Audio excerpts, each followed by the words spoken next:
Hello दोस्तों, आप सभी का स्वागत है हमारे एक नई वीडियो में। आज आपका भाई हाजिर है एक नई वैकेंसी के साथ, जो कि होने वाली हिंदुस्तान एरोनॉटिक्स लिमिटेड की तरफ से। ये गवर्नमेंट ऑफ इंडिया के अंदर में आने वाली कंपनियों में से एक है। ये वैकेंसी स्पेशली जो डिवीजन है हैदराबाद के लिए वैकेंसी आई हुई है, जो कि नॉन एग्जीक्यूटिव कैडर के लिए आई हुई है। तो चलिए जानते हैं इसके अंदर जो क्वालिफिकेशन लेंगे, कितने नंबर ऑफ पोस्ट है और क्या क्या कौन कौन से ट्रेड इसमें अप्लाई कर सकते हैं, कितने नंबर ऑफ पोस्ट है, सैलरी क्या होने, उन सभी बातों को इस वीडियो में हम क्लियर करने वाले हैं। तो प्लीज़ इस वीडियो को इन तक जरूर देखिएगा। तो सबसे पहले हम डिसिप्लिन की बात करें तो अगर आपने डिप्लोमा किया है मैकेनिकल से, ठीक है, डिप्लोमा टेक्नीशियन इन मैकेनिकल, इलेक्ट्रिकल, ठीक है, इलेक्ट्रॉनिक्स, केमिकल और मैकेनिक, अगर इनमें से किसी में से आपने एक में भी डिप्लोमा किया तो आप इस पोस्ट के लिए एलिजिबल हो। और इसके साथ साथ अगर आपने ITI किया है फिटर में, पेंटर में या टर्नर में, तो भी आप इस पोस्ट के लिए एलिजिबल हो। इसमें नंबर ऑफ सीट की बात की जाए तो टोटल नंबर ऑफ सीट 57 है।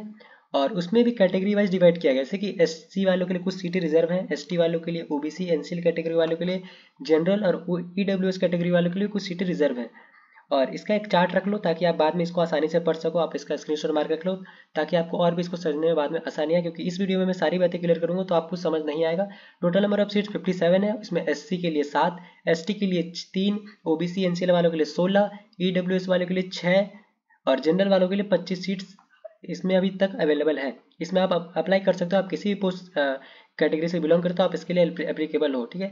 ये PDF बहुत ज़्यादा लंबा है। किसी मेन टॉपिक्स को मैं आपको बताता हूँ ताकि आपको समझने में आसानी हो।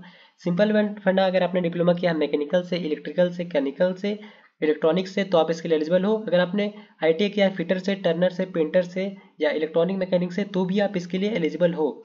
इसके बाद हम बात कर लेते हैं, अगर आपने डिप्लोमा इन मैकेनिकल किया है तो फुल टाइम होना चाहिए 3 ईयर का।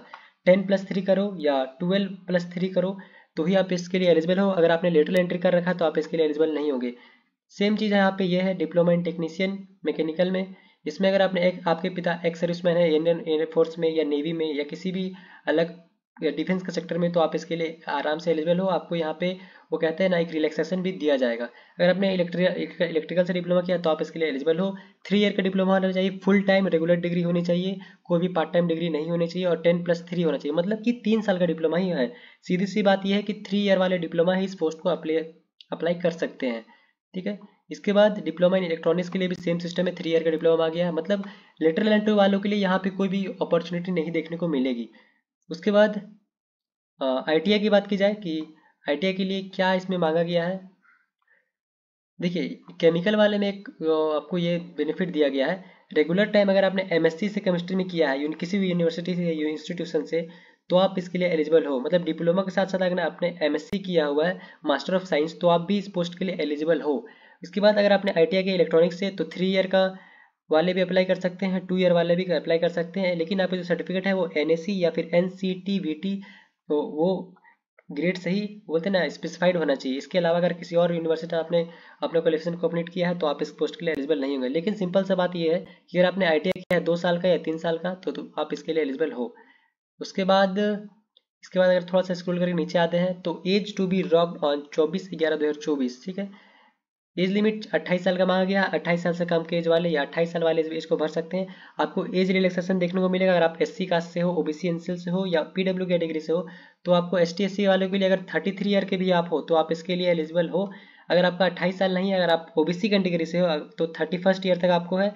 अगर आप इससे PWG से हो तो आप 38 ईयर तक भी अप्लाई इसको कर सकते हैं। मतलब क्या है कि 28 साल वाले तो अप्लाई कर सकते हैं, लेकिन SC वालों के लिए 5 साल, OBC NCL वालों के लिए 3 साल और PWD वालों के लिए 10 साल की छूट दी गई है। मतलब 28 साल के बाद भी आपको 2 साल, 4 साल, 5 साल का एज बढ़ रहा है तो भी आप इस पोस्ट के लिए एलिजिबल हो।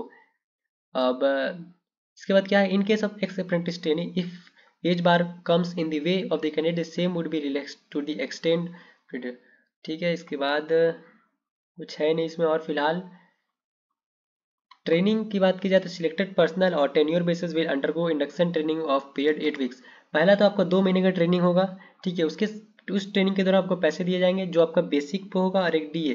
मतलब बेसिक पे आपका देखिए, अगर आपने डिप्लोमा टेक्नीशियन से किया है तो आप D6 चैनल में जाओगे और उसमें आपको 23,000 रुपये बेसिक सैलरी दी जाएगी। इसके बाद के जो एकोमोडेशन है, कुछ और स्पेशल अलाउंस होते हैं वो अलग होते हैं। मतलब 23,000 के अलावा भी 5-6 हज़ार 10,000 एक्स्ट्रा ये जा सकते हैं स्पेशल अलाउंस अगर आपको मिलता है कंपनी के द्वारा। तो अगर आपने ITI किया तो ऑपरेटर पोस्ट के लिए आप इसको भरेंगे C5 चैनल में, जिसमें आपका बेसिक पे 22,000 होने वाला, और उसके बाद जो DA होगा आपका ये वो अलग होगा। बेसिक पे के अलावा जो स्पेशल अलाउंस मिलते हैं ना, वो अलग कैटेगरी में रखा जाता है, इसलिए आपको वो सैलरी के टाइम पे आपको वो देखने को मिलेगा। जब आपके हाथ में वो ऑफर लेटर आएगा उस समय आप देख सकते हो कि आपका ऑलमोस्ट CTC कितने का है। ठीक है, देख रही है यहाँ पे क्या है, पर अलाउंस एट पर 25%। दिख दिया कि जो भी आपका बेसिक पे उसके 25% आपको एक्स्ट्रा मिलेगा स्पेशल अलाउंस के अंदर में, जिसमें आपको खाने पीने के रहने की सुविधा वगैरह दी जाएगी। मंथली इंसेंटिव, अगर कंपनी तरक्की करती है, कंपनी को बेनिफिट होता है, ठीक है, कंपनी प्लस की ओर जाती है, पॉजिटिव वे में जाती है, तो भी आपको बेनिफिट देखने को मिलेगा। कुछ एक्स्ट्रा पैसे उसके बाद भी मिलेंगे, वो एनुअली भी मिलेंगे और मंथली भी मिलेंगे। मतलब अच्छा पैकेज आपको इसके अंदर देखने को मिलेगा। इसके बाद ऑलमोस्ट मैंने अभी ऑलमोस्ट सारी चीज़ आपको बताने की कोशिश करें। अगर आपको इस फॉर्म को फिल करना है तो आप कैसे कर सकते हो। आपके पास एक अभी ब्लू कलर का लिंक आपको स्क्रीन के ऊपर दिख रहा होगा, www.helindia.co.in। इस वेबसाइट पे आपको जाना है। वेबसाइट पे जाने के बाद आपको ऑलरेडी इस फॉर्म का लिंक वगैरह दी जाएगा।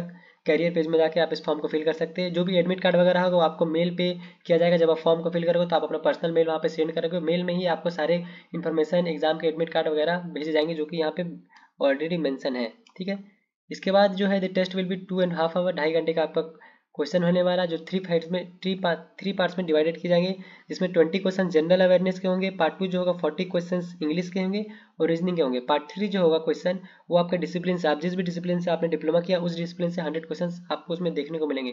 तो टोटल नंबर ऑफ क्वेश्चन की बात की जाए तो 170 क्वेश्चन रहेंगे, और हर मार्क्स एक नंबर करेगा, हर क्वेश्चन एक नंबर, मतलब 170 क्वेश्चन 170 मार्क्स। ठीक है, तो मैंने ऑलमोस्ट सारी चीज़ आपको इस वीडियो में कवर कर दिया। कैसे फिल करना है इस फॉर्म को भी बता दिया। www.helindia.co.in में आपको इसका वेबसाइट का लिंक मिल जाएगा, फॉर्म भरने का लिंक मिल जाएगा। इस डेट की बात की जाए तो 7/11/2024 से लेकर 24/11/2024 तक इस फॉर्म को आप फिलअप कर सकते हैं। तो आई होप आपको ये वीडियो पसंद आएगा। वीडियो थोड़ा सा भी हेल्पफुल लगे तो प्लीज़ हमारे लाइक और चैनल को सब्सक्राइब जरूर कीजिएगा। इसमें आपका एक एग्जाम होगा और एक इंटरव्यू होगा, उसके बाद जो नॉर्मल सा जो डॉक्यूमेंट वेरिफिकेशन का प्रोसेस चलता है वही होगा। उसके बाद आप इस फॉर्म को अगर आपका क्लियर हो जाता है, आपका एग्जाम क्लियर हो जाता है, फिर एक मेडिकल टेस्ट भी होगा। उसके बाद आप इसको आसानी से ज्वाइन कर सकते हो। इनकेस अगर आप मेडिकल टेस्ट में डिस्क्वालीफाइड हो जाते हो तो आपका सारा डॉक्यूमेंट प्रोसेस को रोक दिया जाएगा। ठीक है, अगर आप एग्जाम क्वालिफाइड कर जाते हो और फिर इंटरव्यू प्रोसेस में छट जाते हो तो भी आपको जो प्रोसेस है उसके लिए रोक दिया जाएगा। तो प्लीज़ बी केयरफुल, अच्छे से पढ़ाई करो, तैयारी करो, और गवर्नमेंट जॉब को पाना है तो कम से कम मेहनत करते रहो। आई होप आप लोग वीडियो पसंद आएगा। वीडियो थोड़ा सा भी हेल्पफुल लगे तो प्लीज़ हमारे चैनल को लाइक और सब्सक्राइब जरूर कीजिएगा। तब तक के लिए मिलते हैं हम लोग किसी नेक्स्ट वीडियो में किसी नए टॉपिक के साथ। जय हिंद, जय भारत।